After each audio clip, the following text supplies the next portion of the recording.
I am Hayden Panettiere, and we are here at the studio recording Until Dawn. My name is Rami Malek, and I play Josh. My name is Megan Martin. My name is Brett Dalton. My name is Antonella Lentini, and I played Hannah and Beth. My name is Jordan Fisher, and I play the character Matthew, Matt for short. I'm Nicole Bloom, and I play Emily in the game. My name is Noah Fleiss. I am Galadriel Steinman, and I play Ashley.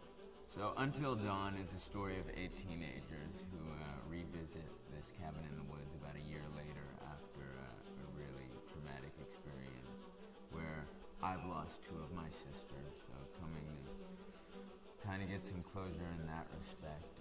One of the things that Larry does really well is make these multi-layered characters, and I think for just the story in general, it follows the quintessential horror film plot lines, but the characters are so unique in themselves, and I think that's very cool.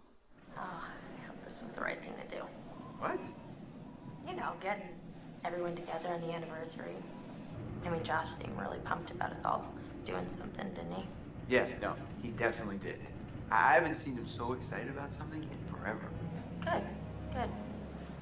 Sam and I have a few things in common, such as being huge lovers of animals, and she's a huge animal lover. She's vegan. She is a pacifist. I'm not quite sure if I'm gonna go as far as saying that I'm a pacifist, but she's spunky and cool. I know that she, I think, is made fun of a little bit by the rest of them who think that her morals and her beliefs in that area are a little ridiculous and they don't agree with them, but she doesn't care. It doesn't stop her from being herself, and that's something that I hope I have in common with her.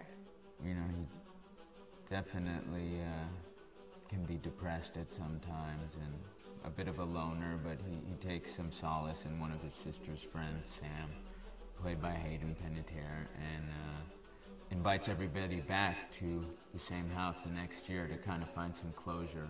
Jessica she has a whole lot of personality. She is definitely the sort of mean girl character that, you know, at school she knows she's pretty, she knows that boys like her, and she's gonna use it to her advantage. He's got a big heart, and you can tell that that's very evident, especially how he treats his girlfriend, Emily, and, you know, he's kind of a meathead, but in the best way possible. She really knows what she wants, and she manages to get that from whomever it is, whether it be Matt or Mike. You know, she's really driven, and I can definitely relate to that. My character is Chris, and he is what society might consider the nerd of the group, and he kind of embraces it. Ashley she's a little more serious than some of the other girls. She's definitely very intelligent and thoughtful. She kind of looks at the whole big picture of things. She's not quite as geeky as Chris, but they connect in a lot of ways. Mike is like the guy on campus. He's the class president who has some charm and has a brain, and I don't know, people seem to like Mike. He gets away with a lot, though. He can be kind of jerky. The fact that he really just kind of wants everyone to be happy, and he wants he's a people pleaser, and I can definitely attest to being, you know, that guy. I'm always the friend that wants everybody to be happy and wants everybody to be taken care of, and that's definitely Matt. But also, like, this character is just so fun. I rarely get to play the bitch, and so it was really fun to do that. The spirit of things, seriously, what's wrong with you? I'm just trying to lighten the mood, Em. Don't be like that. Like what? The way you're being. You always get like this. I just think this is just the coolest thing to be a part of, and I just think it's going to take the world by storm. I really do. I think this genre is the wave of the future, and I think that once people see the potential behind it, of getting to interact with the drama that you're witnessing unfold in such a realistic way, that this is how entertainment's going to be from now on.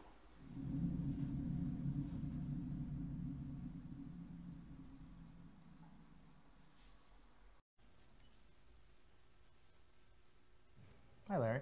Hey, Graham.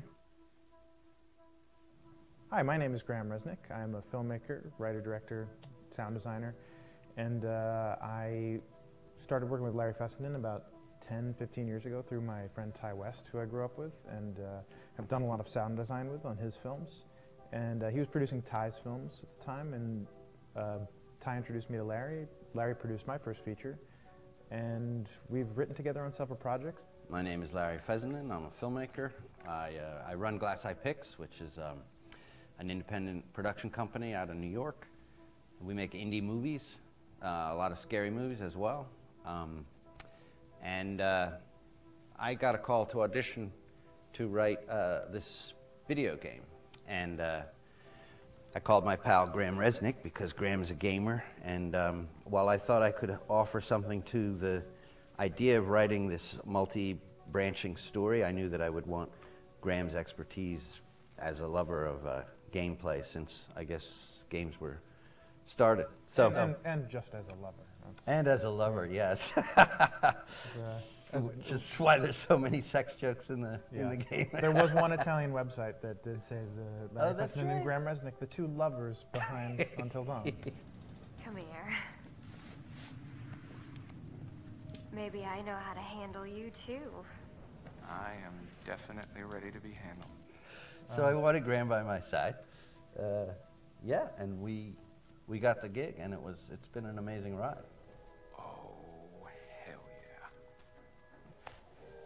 yeah.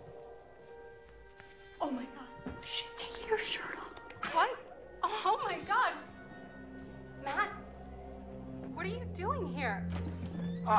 Hannah. I'm sorry, Hannah. Hey, This all got don't out of mind, hand, just but So in the game, the basic setup is that a year prior to the game's start, all these kids had gone up to a ski lodge that was owned by the parents of one of the kids, or a couple of the kids, and some of the teenagers played a prank on some of the other teenagers, and a terrible tragedy occurred when a few of them, two sisters, ran out into a blizzard, and were never seen from again.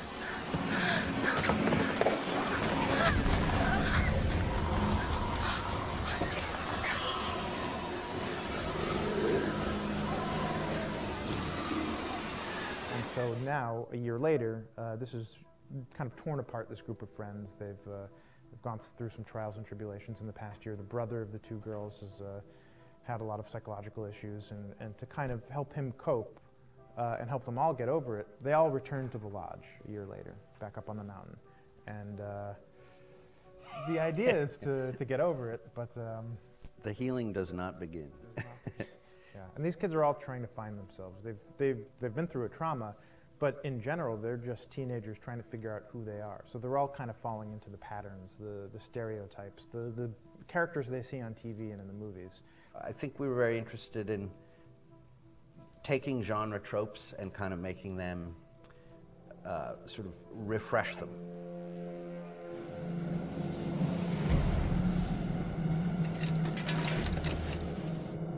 Hey, did you see that? Dad said it'd just be us this weekend. We're familiar with how slasher movies work. Most people have seen some horror movies, and we have established notions and preconceptions about the roles of the players in horror movies and how they talk and how they get killed and how they have sex. And to bring you into the game that way and then subvert a lot of those expectations was kind of our goal. They're haunted by some incident that happened in their past, which I think you pretty much figure out that that's going to have a role in their interaction. Yeah, so I think what was fun was we take some sort of stock characters and we try to give them some shape, but at least at the beginning they're recognizable in the way of groups of friends. There's the jock and the bitchy girl and the rivalries between everyone. And oh my gosh, and really fun characters too. We just had so much fun living in the minds of these characters through writing the script. What do you think? Jesus! It was fun. I think we were looking to get that kind of banter that you see both in movies, but also that you absolutely have with friends, and sort of those inside jokes.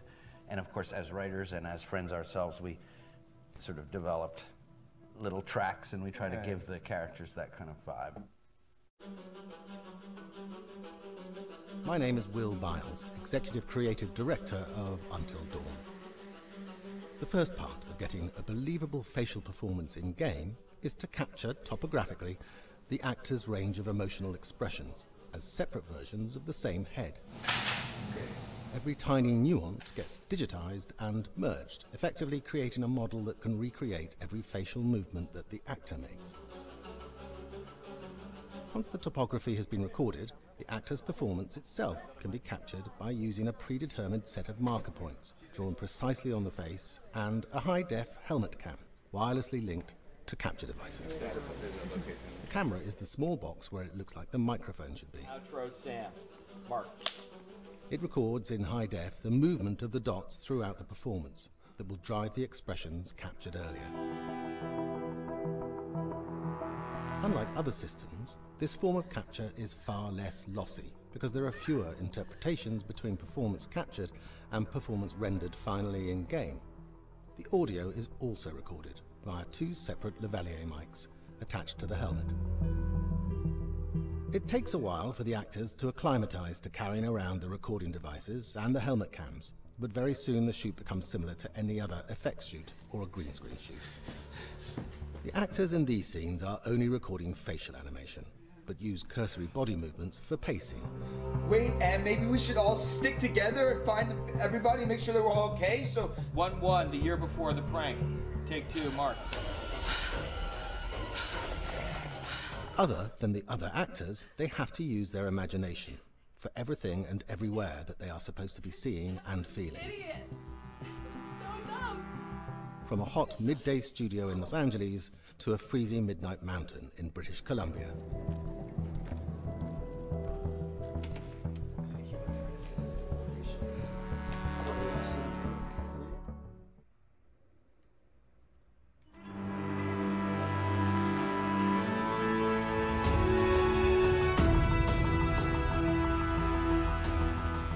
Until Dawn has a dynamic, ever-changing story, the facial performances and the body performances are recorded separately, with different systems.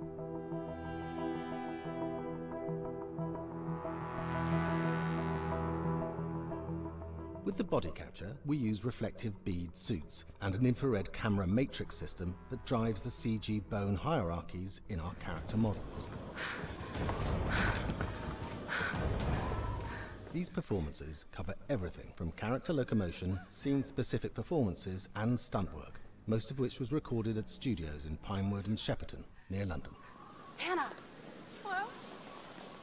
Combining all the elements seamlessly in the final game becomes a formidable editing and logistical task. Every variation, both physical and emotional, must be combined in these multi-edits. Scaffolding props have to stand in for the sets, because the hundreds of infrared cameras have to be able to see all of the reflected beads on the actor.